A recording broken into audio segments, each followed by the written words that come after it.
Hi, and welcome to the Christian Gamer channel. I'm Paul, and I'm using this space to share my insights from the Bible. I want to be clear right up front. I don't claim to have any special authority.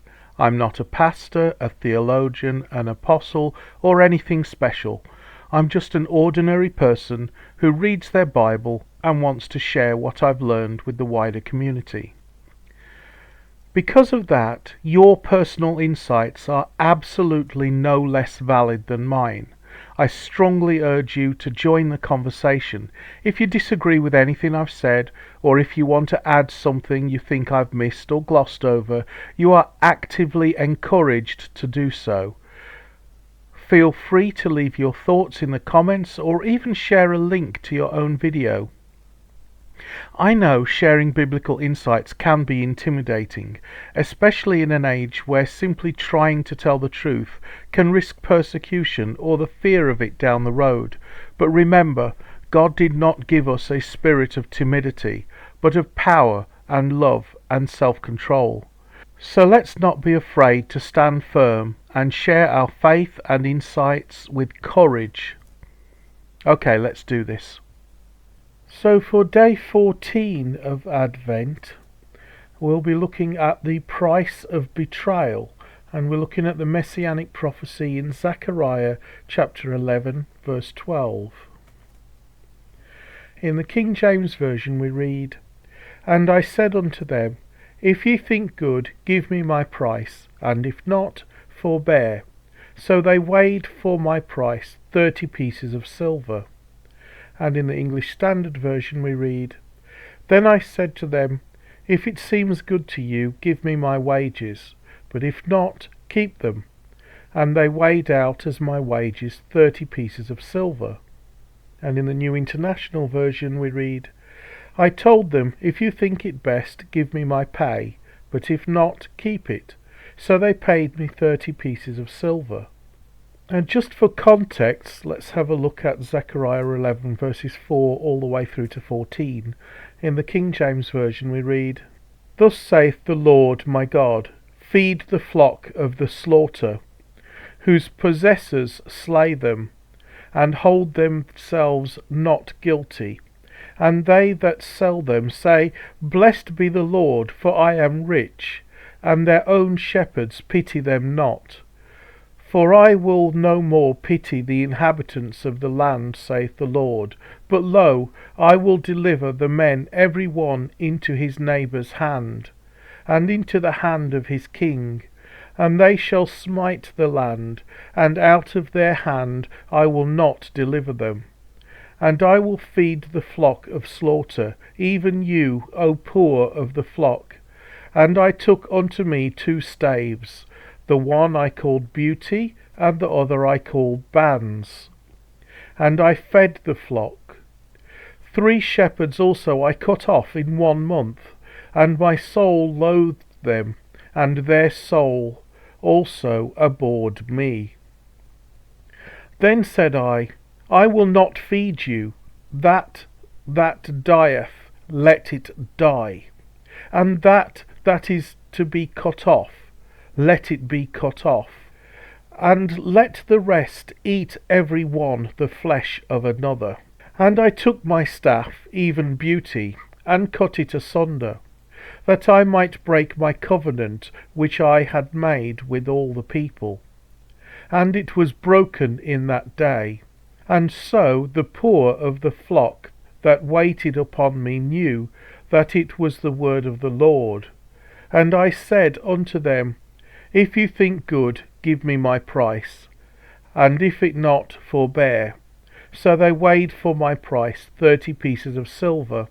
And the Lord said unto me, Cast it unto the potter, a goodly price that I was prized at of them. And I took the 30 pieces of silver, and cast them to the potter in the house of the Lord. Then I cut asunder mine other staff, even Bands, that I might break the brotherhood between Judah and Israel. Now the name Zechariah means the Lord remembers. The prophet Zechariah ministered to the Jewish people after their return from exile, encouraging them to rebuild the temple and promising a glorious future for Israel. His name is a fitting reminder that God remembered his covenant and promises to his people. Now the flocks marked for slaughter. The identification of the people of Israel as marked for slaughter indicates that it is the duty of the shepherd to care for the flock, even if the sheep are marked for slaughter. The identification of the sheep as marked for destruction indicates the spiritual and physical vulnerability of the returning exiles to Jerusalem. On day 10 of Advent, we looked at Ezekiel's prophecy in Ezekiel 34:23, where Jesus is portrayed as the Good Shepherd. Here in Zechariah chapter 11, we read about two shepherds. The first one, Zechariah, is playing the role of the Good Shepherd, who replaces the three unworthy shepherds. There is no consensus as to who those three unworthy shepherds were, but the two most likely candidates are the three offices of power that symbolizes God's authority: the king, the priest, and the prophet. This was pointing the way to the coming of the Messiah, who would take upon himself all three roles. Another alternative is that the three unworthy shepherds were the scribes, the Pharisees, and the Sadducees. However, the point of Zechariah 4 verses 4 to 14 is not so much to identify the bad shepherds, but to show that God, as the good shepherd, rescued the sheep, which is the people, from the bad shepherds, that is to say, the corrupt leaders. Now, the good shepherd's pay. In the verse that we will be looking at, Zechariah, after spending a month as the good shepherd, asks for his pay and is given 30 pieces of silver. A day's wage would have been a denarius, which would have been equivalent to a shekel or a piece of silver.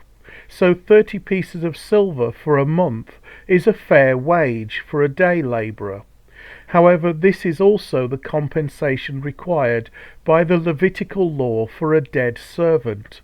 So in one respect, 30 pieces of silver for Zechariah's 1 month's service as a good shepherd is a fair price, neither generous nor stingy.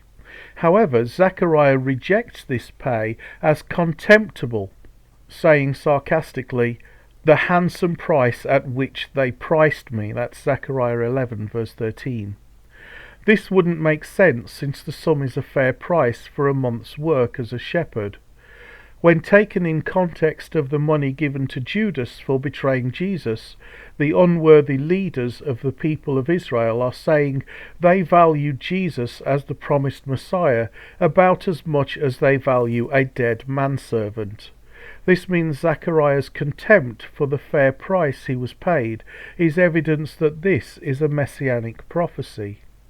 Turning to the Dead Sea Scrolls, that is to say the Qumran community, unfortunately there are no surviving texts pertaining to this particular passage, although what we know of the Qumran community tells us they would have commented on it, but sadly those scriptures did not survive the passage of time. It's not hard to speculate from what we know of the Qumran community how they would likely have interpreted the passage, though. The Qumran community, or Essenes, had their own messianic figures, whom they would have identified with the Good Shepherd, and likely have interpreted the prophecy in a similar way to the way Christians interpret the prophecy, but applied to one of their own messiahs. The Essenes had 3 messiahs, one to fulfill the kingly role, one to fulfill the priestly role, and one to fulfill the prophetic role. Now, Targum Jonathan of the Prophets. This Targum expands on Zechariah's contempt for the wages that, as we have already established, would have been fair for a shepherd hired as a day labourer for 30 days, and identifies the reason for Zechariah's contempt of the pittance he was paid as the value that the people placed on the word of God, or even the value that the people placed on God himself. Their own God valued at the price of a dead servant. Later rabbinic literature, the Midrash considers the 30 righteous men Some interpretations symbolically relate the 30 pieces of silver to the 30 righteous men who lived in Jerusalem at the time of the temple's destruction. The low valuation, 30 pieces of silver, is a metaphor for the low esteem in which the people held the righteous few, leading to God's judgment and exile. Alternatively, the price of the temple service. Others see the sum as referring to the minimal or blood money cost of maintaining the temple service, implying that the people had devalued the temple worship itself. In Exodus 21 verse 32 in the King James Version reads, "If the ox shall push a manservant or a maidservant, he shall give unto their master 30 shekels of silver, and the ox shall be stoned." So this is the value, or where the 30 pieces of silver comes from. It's the price of a dead manservant or maidservant. And looking at the New Testament, Matthew 26 verses 14 to 16, in the King James Version we read, "Then one of the 12, called Judas Iscariot, went unto the chief priests, and said unto them, What will ye give me, and I will deliver him unto you? And they covenanted with him for 30 pieces of silver. And from that time he sought an opportunity to betray him." And in the English Standard Version we read, "Then one of the 12, whose name was Judas Iscariot, went to the chief priests, and said, What will you give me if I deliver him over to you? And they paid him 30 pieces of silver, and from that moment he sought an opportunity to betray him." And in the New International Version we read, "Then one of the 12, the one called Judas Iscariot, went to the chief priests, and asked, What are you willing to give me if I deliver him over to you? So they counted out for him 30 pieces of silver. From then on, Judas watched for an opportunity to hand him over." Okay, and these are my lessons. They're just my lessons. If you have different lessons, please feel free to leave your insights in the comments. So the first lesson is be a good shepherd. Anyone in authority is seen by God as a shepherd, and those who are subordinate are the sheep to be cared for, not to be exploited. As a shepherd, God will hold us accountable for how we discharge our duties. And the next lesson is be good sheep. Do we show respect for those who are put in charge over our lives, or are we ungrateful and rebellious, deserving of the bad shepherds who exploit us? This applies to parents, teachers, managers and officials, as well as those who are our leaders in the church. If we make their lives a burden rather than a joy, then they are likely to give up and give us over to bad shepherds, just as Zechariah did. And the key takeaway from all of this: how much do we value the Lord? Do we consider the Lord the most valuable relationship in our lives, and make Him the first priority over food, over drink, over sleep, over job, over all other human relationships, as the Lord requires in Deuteronomy 6:5? Or do we, like Judas and the religious leaders at the time of Christ, value God as worth a pittance, giving Him the dregs of our lives, the leftover minutes after we have prioritized everything else in our lives? In your life, do you find time for God, or do you make time for God? Okay, and that's the end of this lesson. Let me know what you think in the comments. Don't forget to like and subscribe, and I'll look forward to seeing you in tomorrow's lesson.